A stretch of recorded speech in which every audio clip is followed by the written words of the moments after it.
Do you want to experience maximum success when it comes to trout trolling? If you do, integrate trolling flies into your arsenal. Go on over to fishhuntshoot.com and pick up one of Kel Kellogg's signature series trolling fly kits today, and you'll be yelling "Fish on" tomorrow. Howdy guys, Kel Kellogg here. I think I got a pretty good tip for you. I'm up here at Sugar Pine Reservoir today. The surface temperature is 41 degrees, and I know the lake hasn't been planted in a while, so there's a few holdovers around. There's not a real brown trout population up here. There's a few. So I'm basically dealing with really cold water and probably a situation where there's not a ton of fish, but I know there are some rainbows in the lake to be had. Now, on a typical day, you guys have heard me say it 100 times, you want to start out fast and progressively slow down. Well, out here at this water temperature, it is very frigid, 41 degrees. I expect the fish to be lethargic. I don't really expect them to be in a mood to really chase. So I'm tailoring my approach to the prevailing conditions and to what I expect to see just based on my experience. So I'm going to start out with two different lures today that I control kind of moderately slow. Right here I have a Trigger Spoon Jr. in the clown pattern, the UV clown. I'm going to run this off my lead core rig at about 10 feet deep. And on my other rod, the spinning rod, I have a silver and orange mag lip, and of course these work at a great variation of speeds. You can run them all the way from about 1 mile an hour all the way up to 3+. But today I'm going to peg my speed to start off with in that 1.5 to 1.8 speed range. I'm going to circuit the lake. I'm going to, take the fish's temperature. I'm expecting them to be lethargic. I'm going to see what the sonar tells me. I'm going to watch for surface activities. And on a day like this, you might see the bite come on, mid-morning after the sun's been on the water and you start to see that temperature spike up. I'm also going to be watching for variations in temperature. If I find a shallow area or a certain bank where the temperature is a little bit warmer, I'm going to work that area. So that's pretty much the tip, Vary your approach to the conditions, to what your experience is telling you, it is likely the case out here. And I'm thinking, these fish are likely pretty lethargic. My homework tells me that the lake hasn't been planted, so I'm not dealing with a huge population of trout right now. So I'm slowing down. My stuff is, pretty downsized. That Trigger Spoon Jr. is pretty small. The mag lip's a little bit bigger. But I'm going to circuit the lake here. I'm going to evaluate what the fish and what the conditions are telling me, and I'm going to vary my approach accordingly and hopefully dial in a bite. I've also got night crawlers. I've got a slip bobber rigged up, so I'm all set to do a variety of different things to generate strikes. But the first step is kind of taking the fish's temperature, seeing where they're at, seeing what the conditions are with a couple of lures that you have confidence in at a speed you have confidence in. And at these chilly conditions, it's going to be slow going today, I think, so we'll see what happens. But just remember that next time you hit your favorite lake, evaluate the situation, look at the conditions, and then decide what the best approach might be. And if that doesn't, if that approach doesn't work, start changing things up in a systematic way, and eventually you're going to dial in what the best presentation is for that day at that given.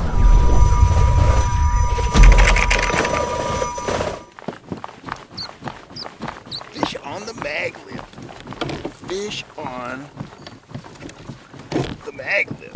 Oh yeah. Wow. He's a fighter. He's a fighter. He's an ultralight spinning rod today. So, man, what a strike. On the mag lip. Big surprise there. Oh, nice fish. Man, that's a nice trout.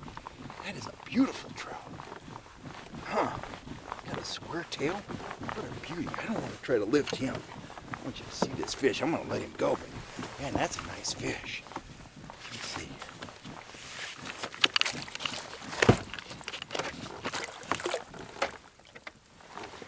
Oh, that's a very nice fish for sugar pine. Now, by Davis standards, it's not a very big fish, but by sugar pine standards, that's a jumbo. Yeah, beautiful trout. Look at that nice tail. This is a planter that's been in here for quite a while. Just what a beautiful fish. Get him right back in the water and get on with it. What a dandy rainbow. goes. Get going, guy. So what can one fish tell you? Not a whole lot, but it is an important clue. When I hit the water this morning, the water temperature was 41 degrees.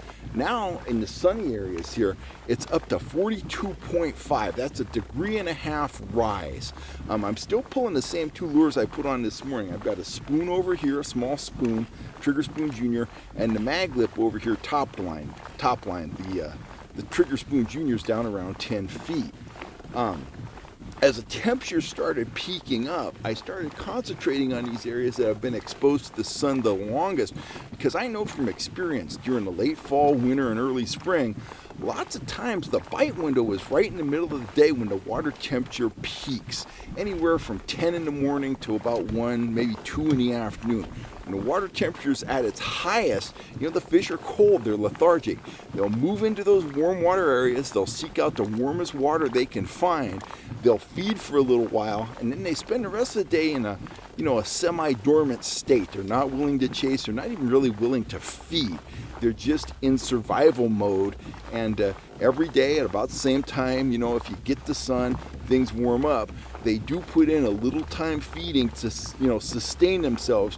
But most of the day, most of the night, they are in a semi-dormant state. Now that may be the case here today. And the one fish doesn't tell me the whole story. I've got to continue working these key areas, these shallower areas where the warmer water is, areas that have been exposed to the sun the longest.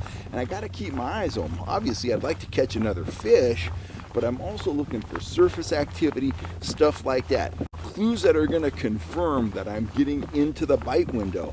At that point, I'll try to cut the lake down. If that happens, I'll try to cut the lake down and work the area where I'm seeing, the most activity, the most action. On a day like this, when you hit the water temperatures, in the low 40s, it's going to be a tough day. The fish are going to be lethargic. But if you start to put the clues together and start to dial in the lures, the speeds, the areas you need to fish, you can exploit the feeding window to your maximum advantage. You're probably not going to get out here and catch 20 trout, but you might be able to put together a limit or a near limit of trout if you're keeping trout, or you might be able to catch 4 or 5 fish if you're just out fishing for fun and letting fish go. So one fish, it's a clue, to the big picture. You're trying to draw the big picture of what's going on. But when you start putting those clues together, it's your job to cut the lake down, really dial in that bite, and take maximum advantage of it while that bite window is open. Because in the winter, in the early spring, the bite window is not going to be long, and typically the bite's not going to be real intense, but you can still have a great time when you get out on the water. It's a beautiful sunny day like this. At some point, the fish are going to feed. If you're in the right place at the right time, you're going to be yelling fish on. Anyway, I hope that helps you guys catch more and bigger fish this winter and, going into the early spring season. I'm Kel Kellogg. I'm signing off for now. If you're looking for fishing tackle, you know where to go. FishHuntShoot.com. I'll catch you next time right here on YouTube, guys. Sounds like somebody sawing down a tree or something up there. Anyway, you guys stay healthy, happy, and you have a wonderful day. I'll see you next time right here on YouTube, guys.